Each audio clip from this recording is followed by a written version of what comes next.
Нова влада на почеток од септември. Согласно роковите за формирање на извршната власт, новиот владин состав би требало да биде познат за 5 седмици.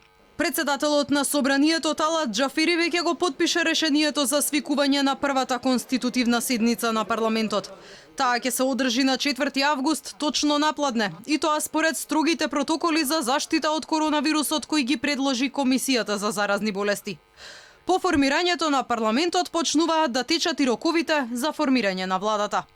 Председателот на државата Стево Пендаровски е должен во рок од 10 дена од конституирањето на Собранието мандатот за состав на новата влада да го довери на кандидат на партијата, односно партиите што имаат мнозинство во Собранието. Мандатарот пак во рок од 20 дена од денот на доверувањето на мандатот на Собранието треба да му поднесе програма и да го предложи составот на владата.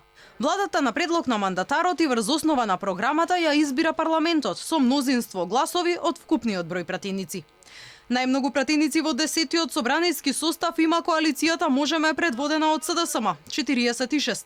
Коалицијата Обнова на ВМРО ДПМН има 44 пратенички места. ДУИ 15, Алијанса за албанците и Алтернатива 12, Левица 2 и ДПА на Мендух Тачи доби 1 пратеник.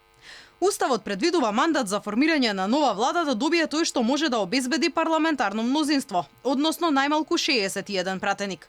Доколку партијата со најмногу освоени гласови во случајот СДСМ не успее да договори мнозинство.